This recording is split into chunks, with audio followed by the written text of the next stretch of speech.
Hello guys, this is ரெண்டி ஸ்மித்யா. Welcome to 267th video. இந்த வீடியோவில் நம்ம என்ன பார்க்க போகிறோம்னா, திருக்குறள் இருக்கிற அதிகாரம் நம்பர் 27 தவமில் இருக்கிற குறள் நம்பர் 7 பார்க்க போகிறோம். குறள்: சுடச்சுடரும் பொன் போல் ஒளிவிடும் துன்பன் சுடச்சுட நோர்க்கீர்ப்பவர்க்கு. இதோட பொருள் என்னென்னா, யார் ஒருத்தவங்க தம்மை தாமே வருத்தி கொண்டு கஷ்டப்பட்டு ஒரு குறிக்கோள் லட்சியத்தோட சுய ஒழுக்கத்தோட சுய கட்டுப்பாட்டோட தவமாக வாழ்கிறாங்களோ ஓகேவா, அப்படி வாழ்கிறவங்களுக்கு எவ்வளோ பெரிய துன்பம் வந்தாலும் அது எப்படி இருக்கும்னா, இந்த தங்கம் இருக்குல்ல, அதை நெருப்பில் சுட சுட அதோட இம்ப்யூரிட்டிஸ்லாம் போய் பியூராகி ரொம்ப க்ளோ ஆகும்.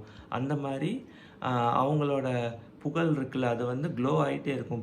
க்ளோ ஆகிட்டே இருக்குன்னா பெருசாகிட்டே இருக்கும். அவங்க புகழ் அடைஞ்சிட்டே இருப்பாங்க. அவங்க லட்சியத்தை நோக்கி அவங்க எந்த ஒரு கெட்ட எண்ணமும் இல்லாமல் நல்ல ஒழுக்கத்தோட லட்சியத்தை நோக்கி அவங்க வேலை செஞ்சுட்டே இருந்தாங்கன்னா கண்டிப்பாக அவங்களோட புகழ் உயரும்.